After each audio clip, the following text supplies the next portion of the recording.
Let's see. Are we good? I think we're good.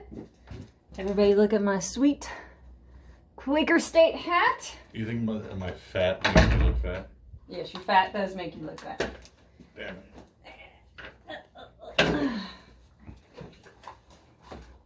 Do you hear music or anything? Oh, this one has a microphone. Maybe you buy your own headphones, then you don't have to worry about using 14. Look at that. Music's on! Are these, can I make these bigger?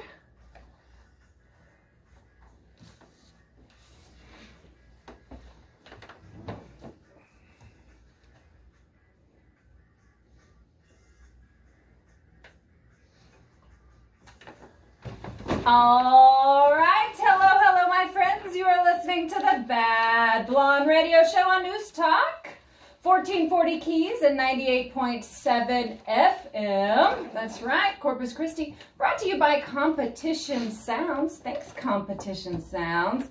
And today is a very good day. I have my co-host Chad in the studio. Chad, why is it a good day for you? Because I'm going to tell you why it's a good day for me. It is cold. That is, all right, well, that's fair enough. That's a good answer. Why it's a good day for me, we're going to be talking all about the history of the U.S. highways. And it's a pretty epic tale, my friends. It is. Chad, do you have some cold jokes? Guys, I don't know if we should lead off on the cold jokes. Forewarning, as we were preparing, Chad asked me, am I allowed to say coin purse on the radio? To which I said, I would imagine, I don't know what you mean. What does coin purse mean? Does anybody know what coin purse means? Because I did not initially. Well, I can tell you how it is cold here Aiden in South Texas. Aiden in the box is saying he knows what it is. Guys, if you're having a great day too, go ahead and text us it. And if it's PG-13, we'll say it on the radio most certainly at 882-5397. I always silently applaud myself when I get our phone number right. Way to go, us. Yes, text that in. Now, Chad, don't you have your MGB running? We'll run through. I do. Well, I haven't cruised it. I've gone around the block. I need to make a YouTube video for the Bad Blonde YouTube. Yeah, that's cool. I need to get a couple more stuff. Haven't been working on it just constantly or nothing, but... Is that because you should be working on other people's cars? Yeah, and just... Because that's how you make a paycheck? It's kind of a weekend deal, or whenever I have time. Yeah, no. There's no rush, but it's coming along. Trust me, you're talking to somebody who's had a 912E restoration for half of my life. It's not about the destination. It's about the journey. You know what I mean? Yeah. Yes, that's very deep. Didn't mean to be deep. It's just to make me feel better about how long but it's taking. I'm working on a 2006 Bentley Continental, which is kind of cool. It's got the W12 bi-turbo engine. So working on a 2006 Lamborghini Gallardo Spider. Is that the same one we used to have in the shop all the time, or is this new? No, this is a different. Okay, was that past one a Murcielago? It was well, which one? The one that was specialized, that they made a convertible soft top. No, that was factory. No, the one that guy specially. No, that was a Murcielago. Okay, yeah. Yeah. What did that guy do to it? Will you tell everybody? Didn't he specialize it? Oh, well, he was paraplegic, so he ran it off hand controls. That's pretty cool. Which, yeah, is very cool. Good for him. Yeah, that's what I thought. I was like, boom. Cool. Those cars are hard to drive without hand controls. So he was probably a really good driver too. So I was impressed, and I thought that was like really cool to go ahead and totally hand controls in your Murcielago. What else are you working on? A Jaguar constantly, and the never-ending E-Type. Yes. The silver. Yeah, I know. But that's then always in between oil changes and other vehicles, but those are kind of the cool ones. Those are the cool ones. Guys, a little update on my 912, my Porsche 912Es. Yes, I know it's Porsche, but I just do that to piss off the snobs. Well, a little update on that. Finally got my fuel send unit in. We loaded up the gas tank with a little bit of fuel. Didn't load it up all the way for the fear of what it would eventually happen. And then we found that we did have a leak, which Chad actually helped me with. Chad, do you need to make so much noise with that straw in your cup? Yes. Like, I cannot, Chad doesn't understand radio involves a microphone. Like, last radio show he hopped on here with some gum in his mouth, and I was like, dude, you cannot do that. They can't hear that. Yeah, they can totally hear that. So anyways, guys, I think I'm ready to hop on the discussion of the history of the birth of the U.S. interstate. It is cold outside, though. Are we going to still talk about how cold it is? Yes. I have some jokes on how cold it is. All right, well, spill them, because I really want to dive into this. Do you know how cold it is outside? How cold? It's colder than a banker's heart on foreclosure day at the widow's and orphan's home. Dang! That was a good one. What else you got? It's colder than the loveless black hearts of my ex-girlfriends. Can we name them? No. Yeah. No, I'm just kidding. There are a few girlfriends that I do genuinely like, so. I got more. Only a couple, though. I know all of Chad's dating history, as he is my brother, guys. It's colder than when that short actor on that ship that hit that big ice cube, when that chick wouldn't give him a spot on her plywood raft thingy. It took me. I was all, what? No, I don't think Leonardo DiCaprio short. Oh, I don't know. He looked short to me. No, he's not. And then my last one is, it's colder than the underside of a penguin's coin purse. Oh my god, that's like precious to visualize. Because their like legs are real short. And they're tiny little. And they're always walking on ice. They really are. That was a good one. That was all my cold jokes. Fabulous. Oh wait, I got one more. No, I'm kidding. That's it. Well, now I learned what coin purse means. So today is a day of learning, guys, and I hope you are excited to open up your ears and your brain to hear a little bit about the history of the birth of our highways. It's actually pretty dope. Like, this story is cool as fudge. Like, it's going to be very exciting. All right, let's talk about the history of our highways. Now, when you think of our nation's highways, what is conjured to your mind? Chad, what do you think about? Road trips, songs, what? Yeah, all those. I don't think people think about the highways. I don't think so either. I do, because I'm a big road tripper. Like, I go on solo road trips. So when I think about it, I think about road trips, open asphalt, and corner store potato chips. Because, folks, potato chips don't count on road trips. Well, I think for a lot of people around our age or even older, they don't think about the highway system very much because it's always just been something you drove around. It's been there. We have had, yeah. It wasn't not too long ago that it wasn't there. If you were around, okay, if you were around after the 50s, it was just always there for the most part. Yeah, but 1919 around there, I mean, not much. Yeah, no, not much at all. So let's start with the first domino, okay, which was the passage of the Federal Air Road Act in 1916. And when you think about 1916, what was going on during that time? Well, it was World War I. We were 2 years before the end of the war, the Great War, the war to end all wars, which I think we can all say we jumped to a very optimistic conclusion on that one, right? Now, you can imagine that during that time, our military was thinking, boy, it'd be mighty nice to be able to get from one end of the U.S. to the other easily, and with our convoys, our military convoys. Now, that was the first domino, but there were other reasoning that we'll touch on a bit later, like commerce and tourism, okay? But just because the war initiated this endeavor, but it also held it back. Due to our nation's revenue needs from World War I, nothing really significant happened after the Federal Air Road Act of 1916. However, in 1918, things are about to get exciting, guys. All right, we have a civil engineer, E.J. Marin, presenting his suggested, I air quote while I'm on the radio. Nobody can see me air quote, but suggested National Highway Policy Plan. During a gathering in Chicago, which happened to have like all of the state highway officials, Highway Industries Association, and this plan would consist of 5 east to west routes and 10 north to south routes. This was just kind of like the first, it's not a concrete thing, you know what I mean? Nobody really, also think about this, not quite, we haven't ventured into that time period of consumers where everybody has a vehicle yet, but we're getting very close to it at 1918. Now, this system would pass through every state and include 2% of all roads. Now, this was just suggested, and I think we don't give enough credit to E.J. Marin for having been the first one. This is quite an endeavor when you think about it. It's a lot of planning. And to include 2% of all roads, it's a lot of roads, Okay. Now, this suggested plan would cost around $25,000 per mile, which was a pretty penny back then. You know what I mean? Certainly sounds steep. Yeah. Yeah, I think I'll talk about it later too, but I don't know if the highways could even be done now. No, I don't know either, with yeah. all the regulations and the cost and everything. So luckily, before we became so woke, we got us a highway system. That's what I'm talking about. It's amazing how there's like layers of this that keep interacting. And a lot of it is Dwight Eisenhower. Thank you, Dwight. All right. So a year later, after this suggested plan comes out, the U.S. Army decides to send an expedition. And we could devote a whole show to the Motor Transport Corps convoy across the U.S. to gauge what kind of difficulties they'd face transporting military convoys across the nation. It's Corps, though. Corps. Corps. Is it? Yeah.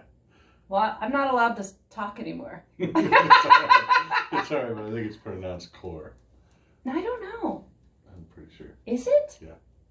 Oh my God, that's hilarious. Sorry, I didn't mean to call you out. Oh no. On air, but I wanted to. Please. There's so many things where I just, like in a book, if I read a word, I do not know how that word is said out loud because I've never heard anybody say it out loud. So then when you try to, when it out of nowhere, it comes out of your mouth because it's regular now in your brain. Yeah, that was always funny when you read a book and you pronounce the word. Yeah. Your brain goes and that's how you always just read it and somebody says something, says that word and I'm like, hey, what are you talking about, man? Side note, that's how the Archie comics got ruined for me. As a kid, I would read them and I thought, I did not know that Reggie's name was pronounced Reggie. Reggie? I thought it was Wriggle. When you think about it, because that's an I. Well, I thought it was Wriggle. L. I thought it was Wriggle. I don't know. I'm like, whatever age I am, I'm super young, and I'm reading it, and then when I think you or Seth, one of y'all said, no, that's Reggie, I was all, okay, well, it's not the same character to me anymore. Anyways, that happens all the time. All right, so now with this convoy, this is where our past president, Dwight D. Eisenhower, comes into play. And he would later have a very pivotal role in the creation of highways, literally 30 years later. Eisenhower joined this convoy, and I quote, he says, partly for a lark and partly to learn. What is a lark? As a whim, for the most part, in humor, I guess. I want to join a convoy on a lark. Nothing that exciting. Corpses? Yes. The convoy of corpses does not sound that fun. I know. Now, a little information on Eisenhower. He served in World War II, becoming a 5-star general in the Army, and served as our supreme commander of the Allied Expeditionary Force in Europe before becoming our 34th president in the 50s. Way to go, Eisenhower. Yeah, he's pretty cool. Now, he was responsible for... Hey, Aiden, were you just giving me the sign to stop? Well, I'm too busy paying attention to having fun over here. All right, guys. We are going to take a little break, and then we'll get back to talking all about the history of our U.S. highways.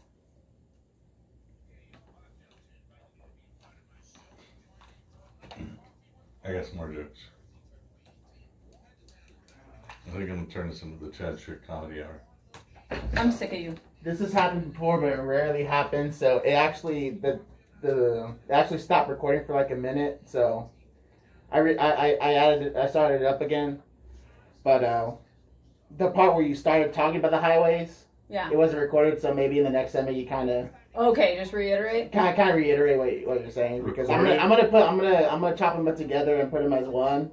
But rarely it'll stop recording. Like it'll do that every now and then. Recorded or not on air? Yeah. No, you're on air. Okay. It's just recording the actual recorded audio. I upload to SoundCloud. Okay. But y'all were on there though. Okay, that's fine. Yeah.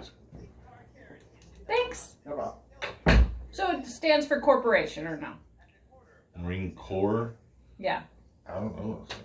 But I know it's not corps. Because Obama did that. Everybody's making fun of him. Okay, well then I don't feel that bad. Well, no. I don't think it stands for corporation. Somebody did text in. Nope, you're saying it wrong. What is George's phone number? Actually, don't say it out loud, but I think that was George. Is it a 205 number? I think he's calling. Did you do any research on this? Yeah, I have noticed. Okay. I might focus on my jokes more.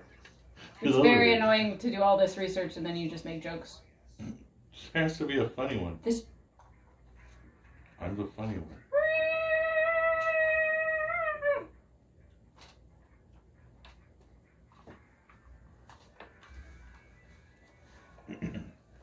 Okay, I looked it up. Oh, all right, my friends. We are back on the Bad Blonde Radio Show. News Talk KEYS, 1440 AM and 98.7 FM. Corpus Christi, brought to you by Competition Sounds. Thanks, Competition Sounds. I really like how Aiden's just playing that music. It's totally distracting all the time. I'm all, where am I? So we are talking all about the history of our U.S. highways, which is pretty epic, guys. I don't think anybody really thinks about it that often, but it's quite an endeavor.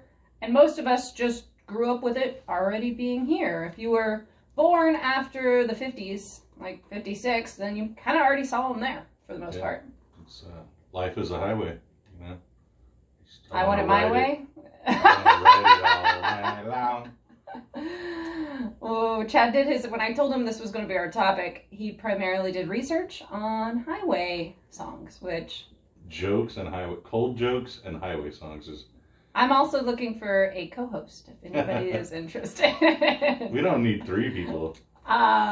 We could. Oh, you just mean 2. Yep. So how we started, guys, is basically this entire endeavor began when we noticed that pretty much began in around World War I. We decided, well, it would be quite beneficial if we were able to take our military troops from one end of the states to the other. And at that time, it was not an easy endeavor indeed. And in fact, let's see, what was it, 1918?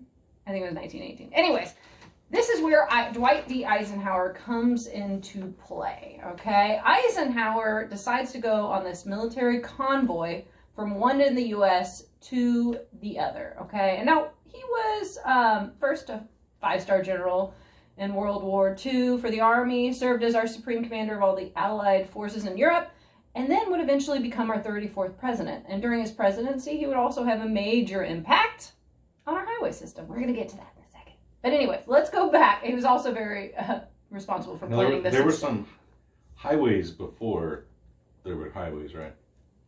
Like the Lincoln Highway. Yeah.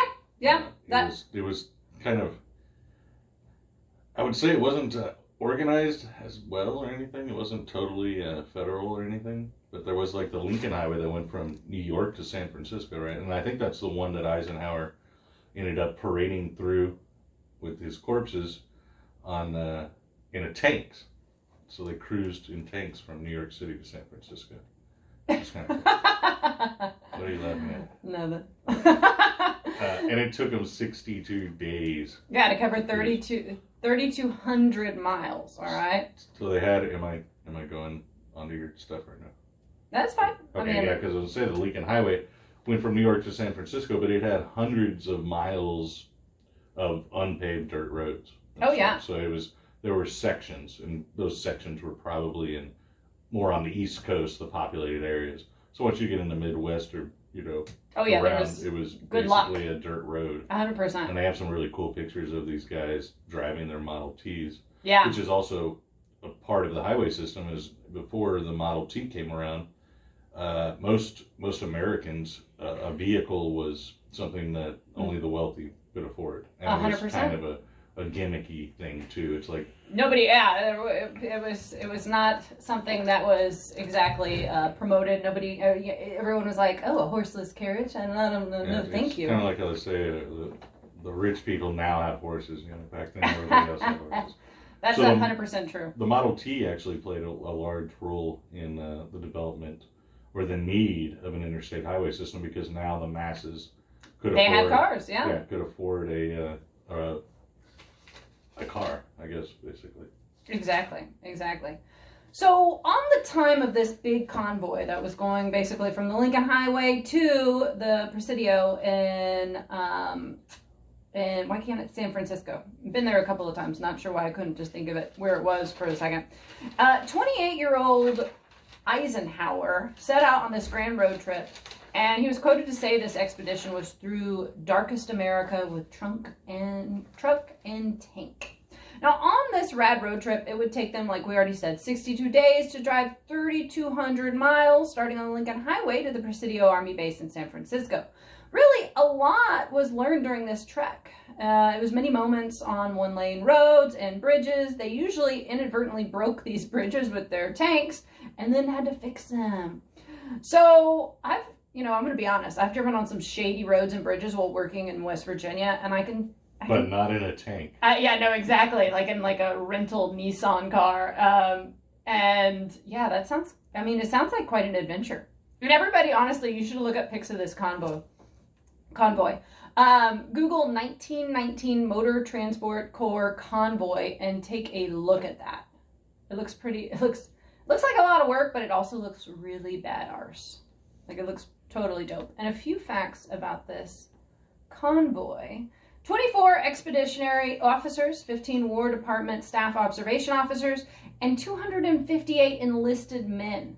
That's a lot. Only 21 were injured en route and did not complete the trip. So to start off with that many people and to only lose 21. Casualty rate? No, that's what I'm saying. I've lost more just going to Houston. You know who else had a very low casualty rate? Lewis and Clark. They only lost one guy to an appendicitis. That's pretty good. I know. That's a book, Undaunted Courage, guys. It's a good one if you're interested in learning a little bit more about the Lewis and Clark expedition. All right, so they had 230 road incidents, which when you think about that, they are doing 62 days, right? How many road incidents a day is that? And it's not just like a big road is, it could be breakdowns, accidents, extricating your vehicle from the mud, adjustments. They weren't cruising down a paved road most of the time. No, exactly. They were kind of checking out and being like, man, we need some paved roads. Yeah, no, exactly. They had 9 vehicles out of that that were retired. And now also on that same note, they did have 2 motorcycle scouts that were out in front of them. Like an hour to a half hour, putting down markers, scouting out the best routes. That'd be a fun job. I know, right? Also, most importantly, ahead of them too were the cook and mess units. People got to eat, All of that digging your car out of the mud really brings up an appetite, if you know what I mean. Yeah, that makes me hungry just thinking about it. Really? Does it? Makes me tired. No, I was just trying to have commentary. So really, when you think about it, this convoy was pretty epic, and really, frankly, it was very important. It also was considered a publicity tour, and it took place, like we already said, right after the war to end all wars. To really illustrate our national need to be able to efficiently transport our military from one end of our great nation to the other. I mean, that is incredibly important. So finally, we are seeing some headway in the actual highway interstate system after this. All right, the Federal Aid Highway Act of 1921 was passed, which allocated $72 million annually to the budget. That was a very fair sum back then in those days. Yes, it was a chunk of change. That was like a serious chunk of change. So they put John J. Pershing, I love Pershing, I'm gonna digress on Pershing in a bit, in charge of creating a detailed network of 20,000 miles of interconnected primary highways. That's just overwhelming for me. That's not how my mind works. So I'm just like, wow, honestly, what a endeavor right there. You just get a map and you draw lines on it. Right? I guess it doesn't matter. They're not there anyway. You just don't want to do just a big loopy circle. Yeah, don't make an actual circle. So this was dubbed the Pershing map. And at this point, allow me a little bit of a digression regarding Pershing, okay? So not only was he the former head of the American Expeditionary Force in Europe, he was also the dude that led the Mexican expedition in 1916. Now, that name is actually rather misleading, guys. What he was doing in Mexico was going after Pancho Villa. It was technically, officially, it's called the Mexican expedition. However, it was really the Pancho Villa expedition. They were hunting down Pancho Villa, and they chose Pershing to do it. There was this rad quote by Hitler about Pershing, calling him like some like, God, what is it? I tried to find it before the show. I'm going to have to rewatch. So I did a video on a 1921 Dodge Brothers, our mother's car. And that car is so awesome. And in that video, I have to talk about the Pancho Villa expedition that was led by Pershing, because Pershing said, I will only go on this expedition with Dodge Brothers vehicles. Smart man. I know. Well, they were the most reliable vehicle at the time. They were able to... The music's on! I clearly missed Aiden's cue to stop the radio show. My bad, Aiden. I'm sorry. All right, guys. We're going to come right back and talk about the Pancho Villa expedition, and then we'll get back to U.S. highways. I'm sorry. Were you doing this the whole time and I was just into what I was talking about? I wonder if the mic actually got turned off or if anybody can hear me. Can you hear Caitlin, Aiden? The music doesn't usually keep playing, right? Whatever. That's funny.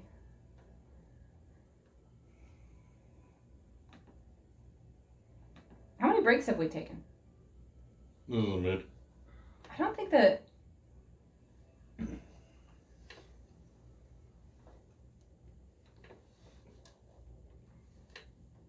Just one break. It's very confusing. Usually you can hear commercials. Aiden.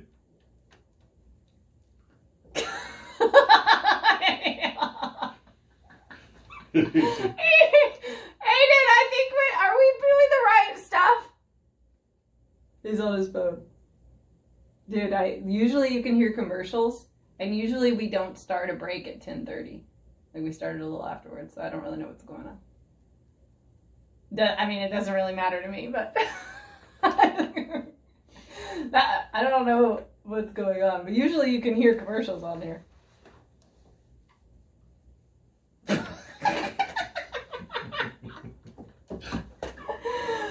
Oh my God, I'm dying.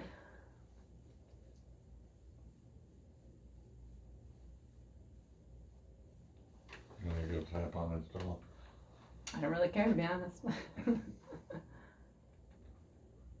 That might be the funniest. I literally, like, usually, I wonder if he's just accidentally, I don't really know what's going on.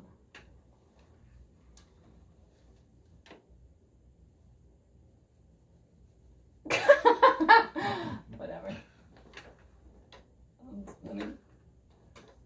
He's looking at porn. Shut up. Can you actually see what he's looking at? Okay. This microphone has a little thing right here. Fighter pilot. Yeah, you do look pretty You're a tough. fighter pilot, or you're one of those people that calls you and A telemarketer? Yeah, that one. It's quite a contrast. Yeah, but it does help to have the thing. I should go bug him. I think it's weird that we don't hear it. Okay, there we go.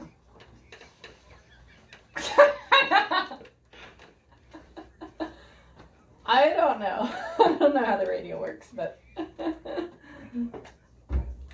Callie and Brett are making duck gumbo on Sunday. Have you had Brett's duck gumbo yet? Oh, it's the best. It's gonna be cold. You know how cold it's gonna be? Colder than a penguin's. It's colder than a banker's heart on foreclosure day at the Widows and Orphans Home. Colder than a penguin's coin purse. Colder. I am 100% stealing that.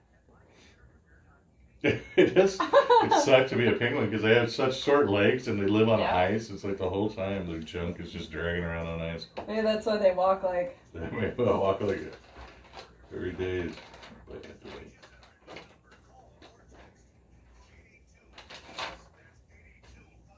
Okay, when they keep saying new number, I'm like, do we have a new number?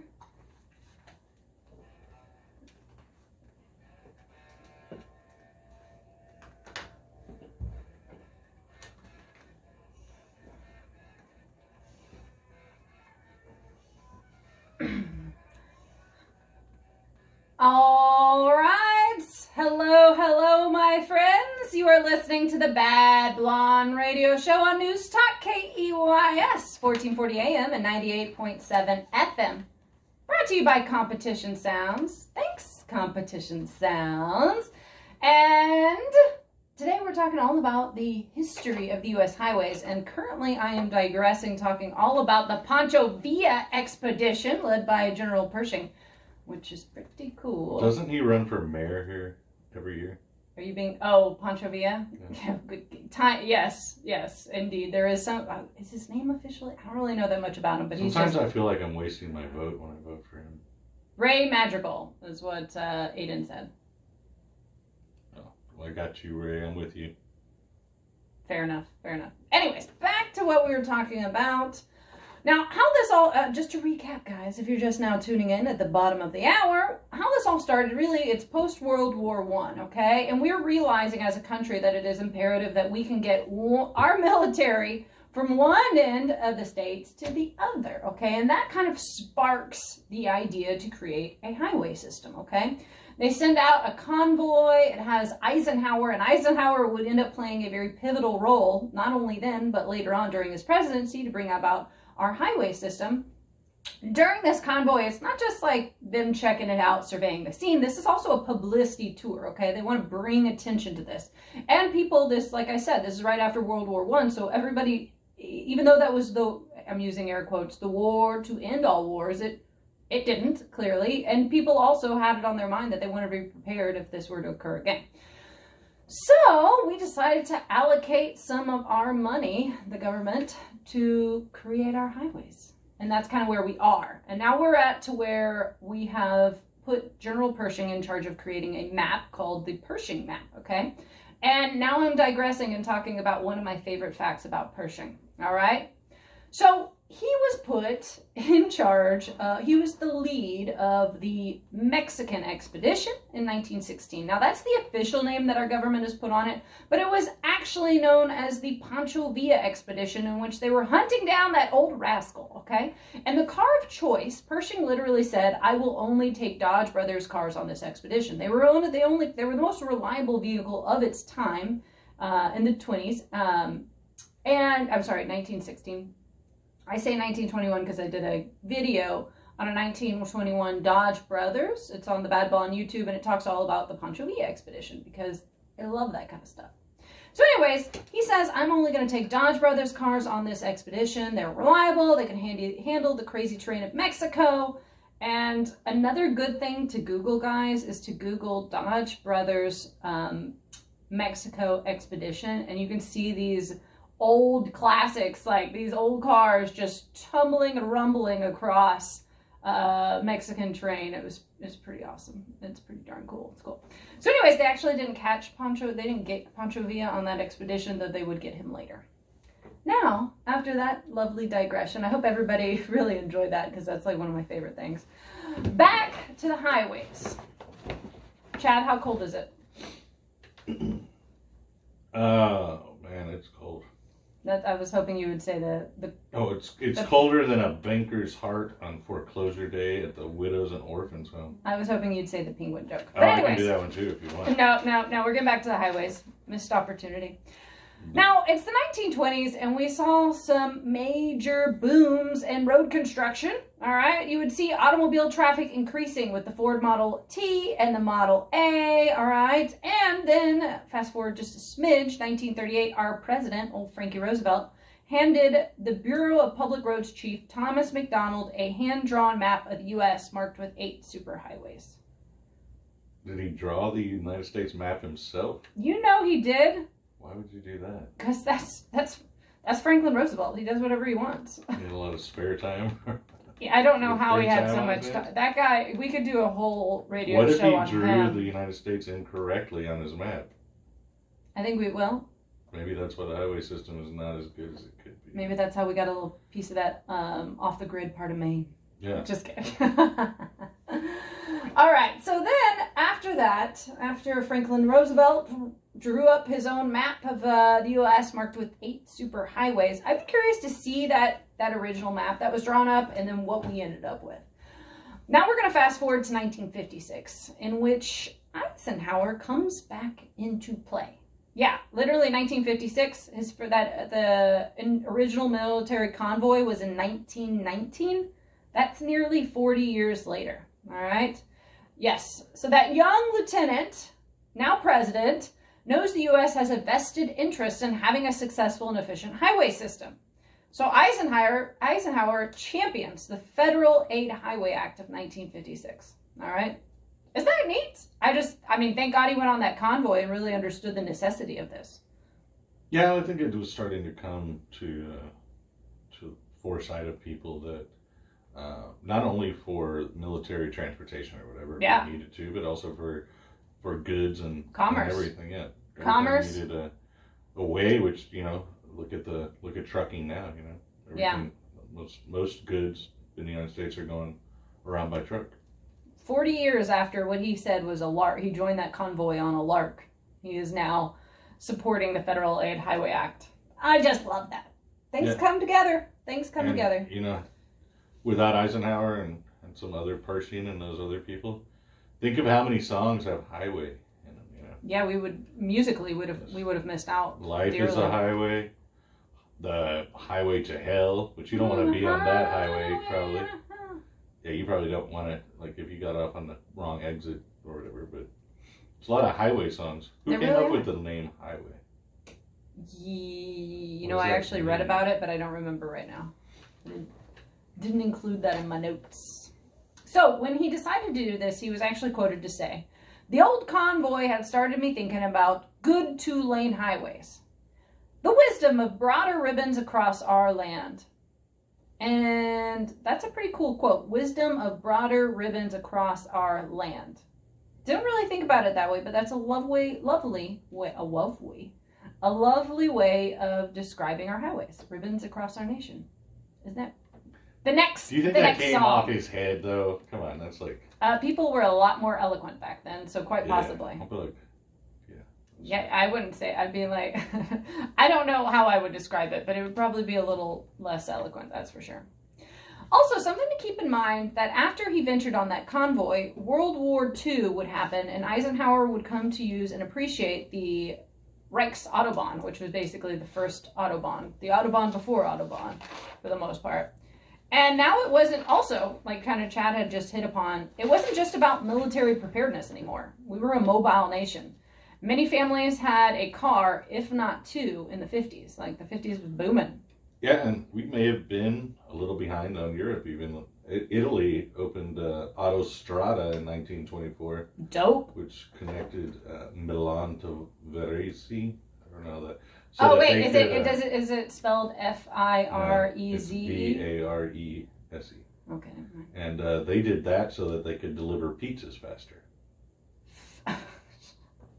But that was a good one. So yeah, we were actually and Germany with the Autobahn and stuff. We were a little bit behind actually in the times of having a national highway system. Agreed. Very cool. That just made me think of Milan and all the car museums I've gone to there, and how I haven't gone to Europe in like a clean year and a half or so. I cannot wait for COVID-19 to be done with, frankly.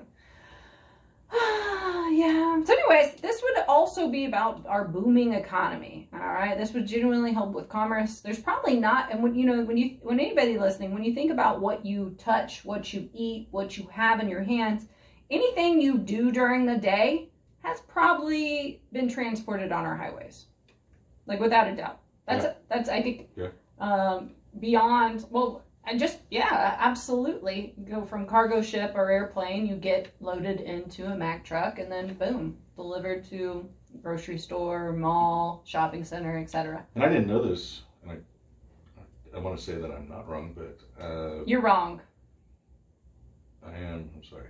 Just kidding. Go for it. I guess the states actually own and maintain the federal highways. Exactly. Yeah. They do. Like, I guess the government bought it, and they're like, well, we don't want to pay for this no more. We can't continue, but...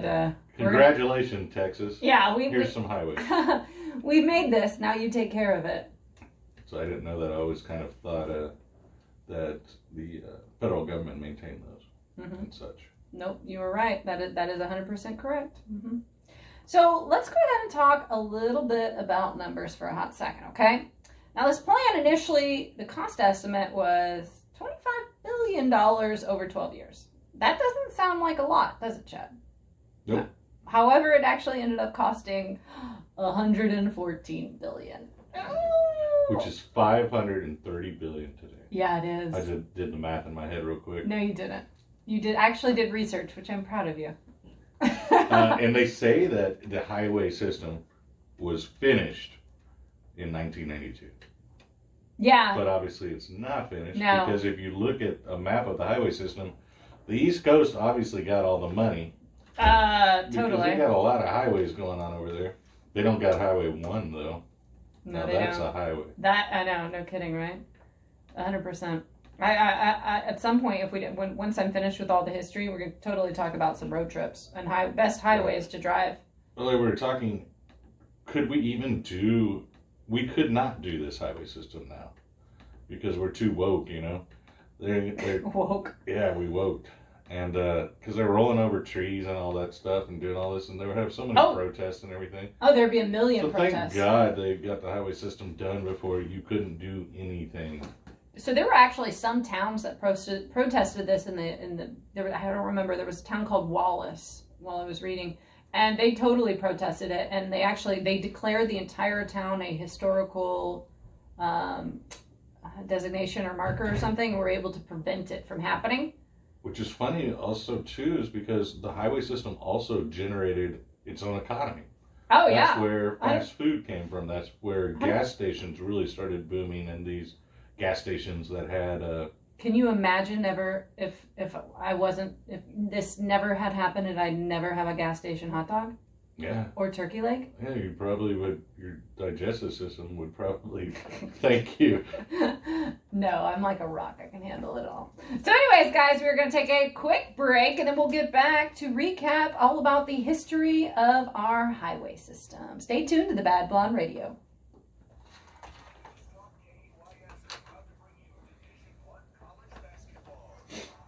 Yeah, that's actually what I was reading too. Is that's how McDonald's and fast food came about, was the highway system. That's fabulous. That's how Mayor, what is his name? The burger mayor? What? Where'd my mouse go? Mayor McBurger or whatever from McDonald's. He had a burger head.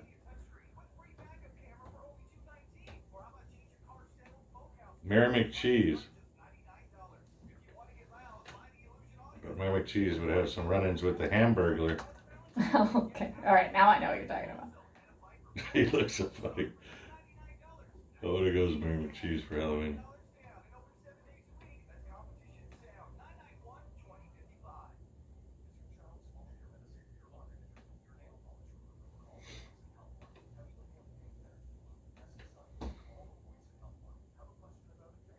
But yeah, it's funny how you look at the East, which obviously it was more populous, but like they put a lot of weird, stretchy highways all over it.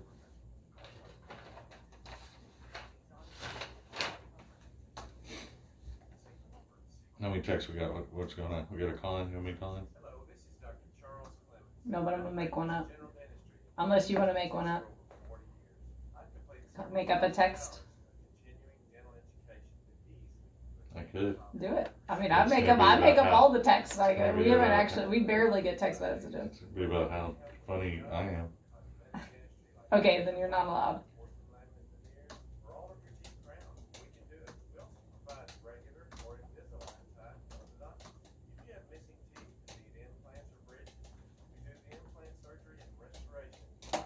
So they had these roads, like Route 66 was around. Yeah. Before. Well, I'll have to bring up Route 66. Before the highways, but it was just gravel and graded dirt.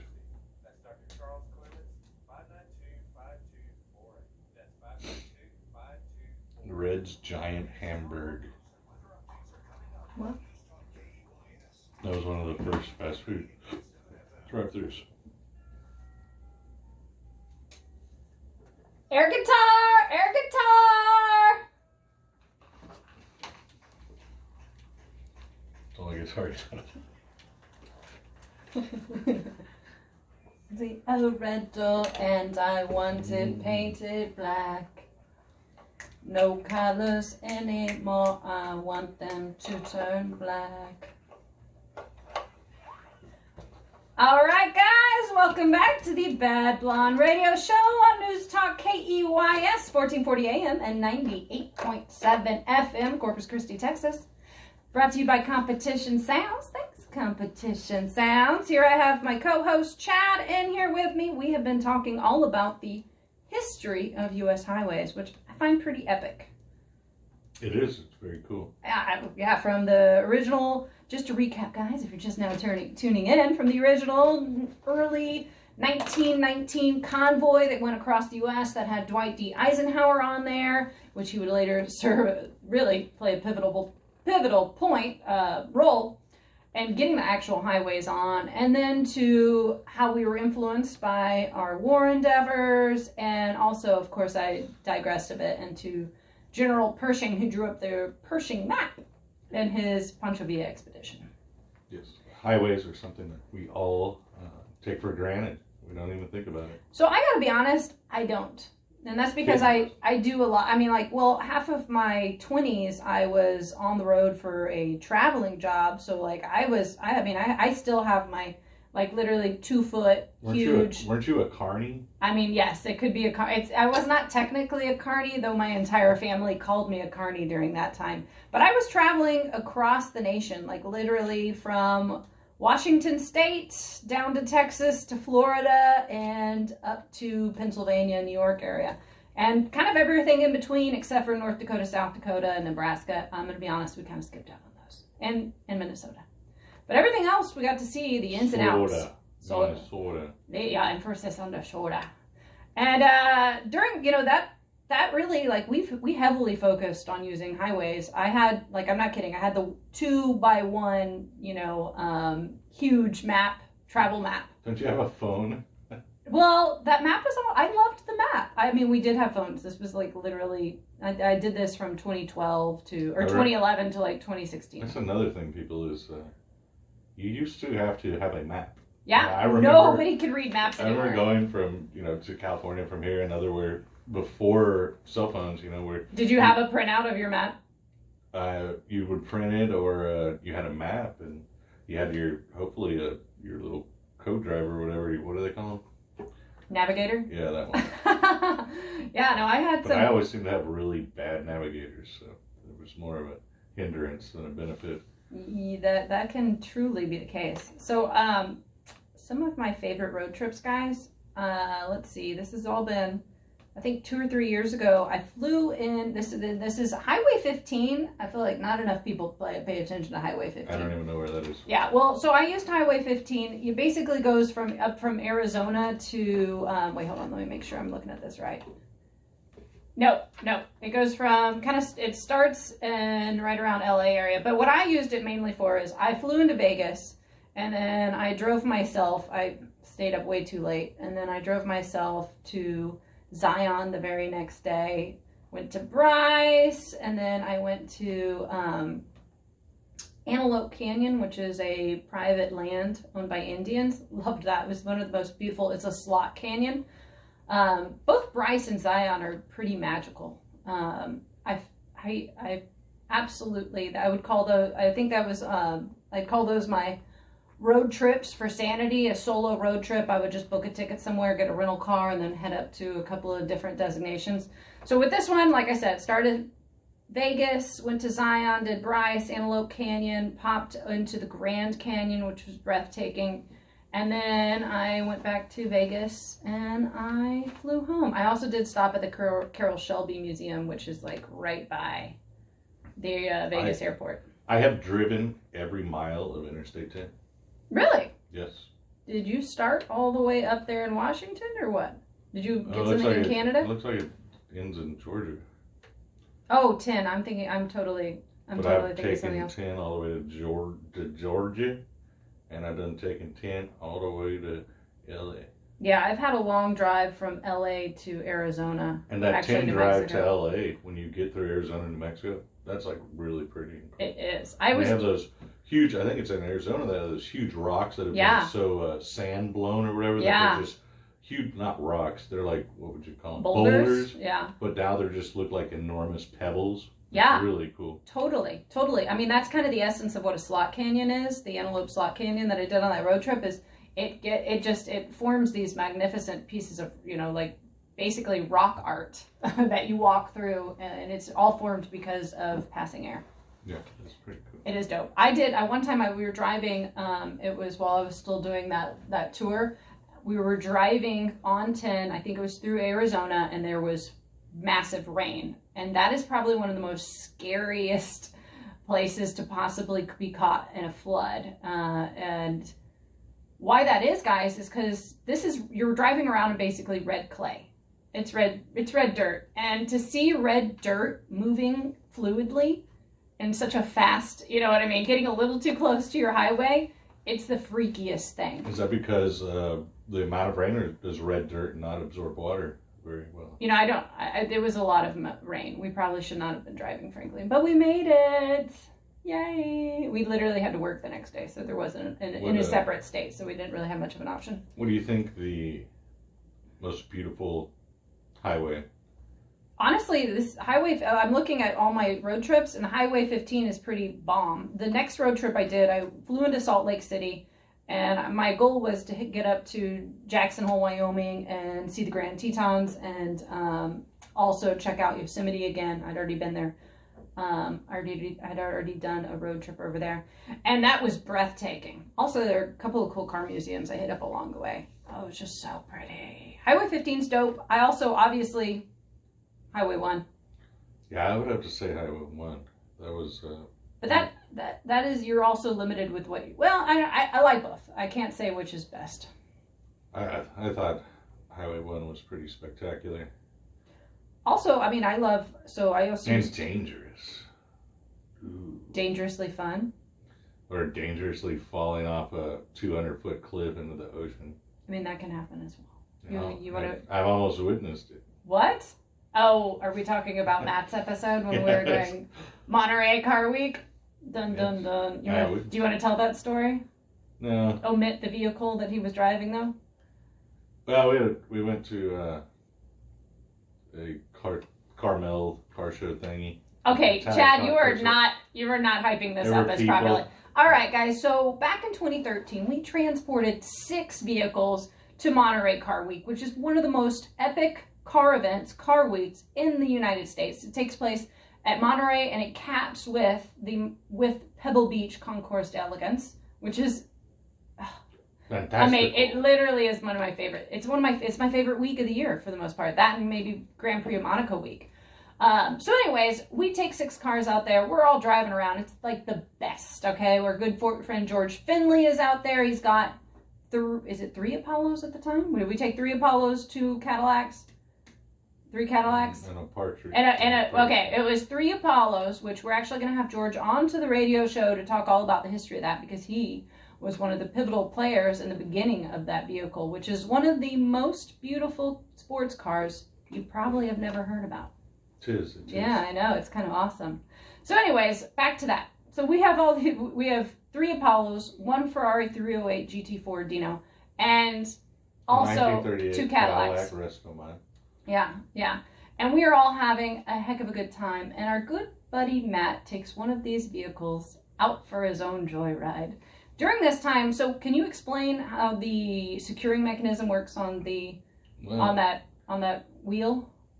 They were knockoff wheels, and we unfortunately did not install. Well, make sure people understand knockoff doesn't mean like knockoff, like a fake. It means the way that you remove and... back before they had lug nuts and such, a lot of the wheels were hammered on in a certain direction. We may be running out of time too. I don't know if I can get super... No, I think Aiden's just playing air guitar. He wasn't actually making hands at me. Anyway, you need to have the knockoffs. You can have a left and a right side of the knockoff, and you need them to be always tightening themselves, because if you put them on backwards, they loosen themselves. They're always loosening themselves. Now, this was a vehicle that we did not put together Yeah, it was purchased, right? Yes, and while looked at, I guess was overlooked that these knockoffs run backwards. Yeah. And one of the wheels decided to come off at a gorge. Would you call it a gorge? It was. I think it's the New River Gorge. Maybe I don't know. Maybe I'm thinking about a river in West Virginia. But anyways, it was like a 200-foot drop, I'd say. Oh my God! Yes, like literally, it's a miracle we weren't on the news. And also, there was a small fire that started. There was a small fire. To which, oh God, it was just a handful. All right, I guess it's time. Everybody, stay tuned every Saturday, 10 a.m. to the Bad Blonde Radio Show. Thanks for listening. Yeah. It was a near-death experience for Matt, that's for sure. I just remember driving up in that center, like, yeah. Me and Mom were like, well, remember we already saw that fire starting. We were all, why is it smoking? Yeah, I was like, it's real foggy up here. Why is there smoke? I don't know. So funny. All right. Shoot, my joke's killed. Thanks for listening.